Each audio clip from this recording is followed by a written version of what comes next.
গুরু পূর্ণিমা উপলক্ষে পশ্চিম জেলা তথ্য সংস্কৃতি দপ্তরের উদ্যোগে দুজন বিশিষ্ট গুরুকে সম্বর্ধনা প্রদান করা হয় আগরতলা মুক্তধারা প্রেক্ষাগৃহে।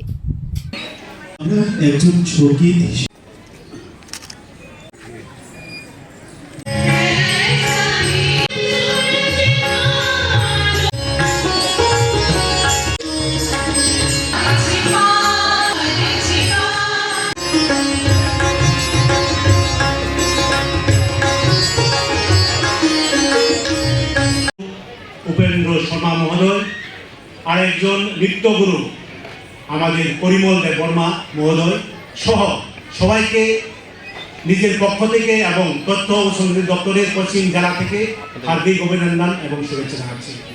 আমরা সবাই জানি আজ গুরু পূর্ণিমা, একটা মহৎ দিন। এই দিনে আমরা এখানে সমবেত হতে পেরে আনন্দে আমরা উদযাপন করব। আমরা জানি অনেকে আমরা নতুন প্রজন্মের ছেলেমেয়েরা নাও জানতে পারে গুরু পূর্ণিমা কি। এটা একটা নতুন বিষয়। আমাদের দপ্তর বিগত 4 বছর ধরে আমাদের এই গুরু পূর্ণিমা উদযাপন আমরা করে আছি। এটা আমাদের তথ্য সংস্কৃতি দপ্তরের একটা বাৎসরিক ক্যালেন্ডারে আছে আওতায়। এটার উপলক্ষে আমরা শুধু এই জেলা না, সমস্ত জেলাতেই এই উদযাপন করছি। আমি যতটুকু জানি গুরু পূর্ণিমা, আমি যতটুকু যে উপলব্ধি করি, গুরু ব্রহ্মা, গুরু বিষ্ণু, গুরু মহেশ্বর অর্থাৎ সৃষ্টিকর্তাই হলো 1 নম্বর গুরু, আমাদের প্রধান গুরু। আমি দ্বিতীয় গুরু মনে করি আমার পিতা মাতা। আমাদের পিতা মাতাই হলো দ্বিতীয় গুরু, আমাদের আলো, পৃথিবীর আলো দেখেছে।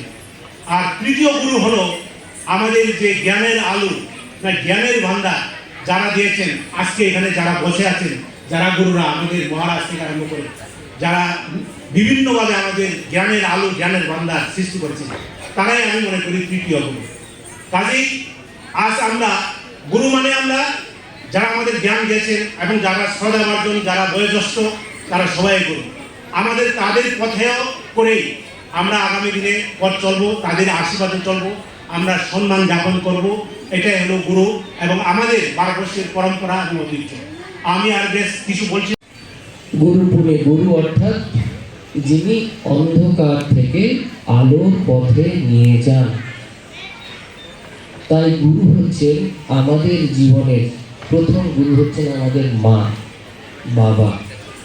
সবার প্রথমে আমরা করজোরে প্রত্যেকে, সবাই হাত জোড় করুন প্লিজ। সবাই প্রথমে আমাদের প্রত্যেকে নিজের মা বাবাকে প্রণাম জানাবো। আমাদের যিনি পরম গুরু, প্রত্যেকে নিজস্ব মা বাবাকে, প্রত্যেকে নিজেদের মা বাবাকে আপনাকে প্রণাম জানিয়ে আজকের এই অনুষ্ঠানের সার্থকতা হবে। এই গুরু পূর্ণিমা যার জন্মদিন উপলক্ষে, জন্মতিথি উপলক্ষে পালিত হয়, তিনি হচ্ছেন মহর্ষি বেদব্যাস। বেদব্যাস যিনি মহাভারত রচনা করেছিলেন। শুধু তাই নয়, এই যে আমরা যে সনাতন হিন্দু ধর্মে বলি 4টে বেদ, ঋক, সাম, যজুর, অথর্ব, এই বেদকে যে 4টে ভাগে ভাগ করেছিলেন, সেই হচ্ছেন মহর্ষি বেদব্যাস, যিনি ব্রহ্মসূত্রের রচনা করেছেন, ভাগবতের রচনা করেছেন। সেই বেদব্যাস মুনি, যা ভারতীয় সংস্কৃতির হাজার হাজার বছরের আধ্যাত্মিক চেতনা এবং ভারতীয় সংস্কৃতি যার ভিত্তিভূমি, সেই ভিত্তিভূমিকে সুচারুরূপে যিনি সাজিয়েছিলেন, সেই বেদব্যাস আজকে তার শুভ জন্মতিথি।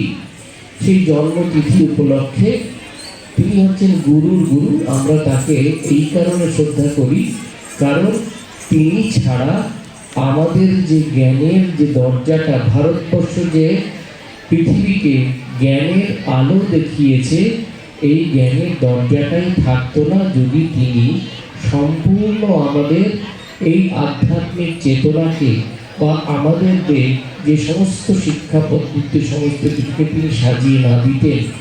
বেদের উপর ভিত্তি করে, বেদের যে বেদ উপনিষদের ভিত্তি করে যে আমাদের অনন্ত জ্ঞান রাশি, জ্ঞান কীরকম, শ্রীরামকৃষ্ণ খুব সুন্দর বলছেন, যাবৎ বাঁচি তাবৎ শিখি। অর্থাৎ যতদিন আমরা বাঁচি ততদিন আমরা শিখি। অর্থাৎ এটাকে যদি উল্টো করে দিই, দেখা যায় যতদিন শিখি ততদিনই বাঁচি। অর্থাৎ যতদিন আমাদের শেখার ইচ্ছে থাকবে ততদিন কিন্তু আমাদের জীবন পরিপূর্ণ থাকবে। যেদিনকে শেখার ইচ্ছে চলে যাবে, অর্থাৎ নিজেকে আমরা অনেক বেশি অহংকারী মনে করব। অহংকার হচ্ছে পতনের মূল। যেদিনকে যেই মুহূর্তে মনে হবে আমার আর কারোর থেকে জগতে কোনো কিছু শেখার নেই, সেদিন থেকে অন্য কারোর বিপদ কিছু নয়, সেদিন থেকে নিজে সব থেকে বড় বিপদ আমরা ডেকে আনি। তাই যাবৎ বাঁচি তাবৎ শিখি, এবং যাবৎ শিখি তাবৎ বাঁচি।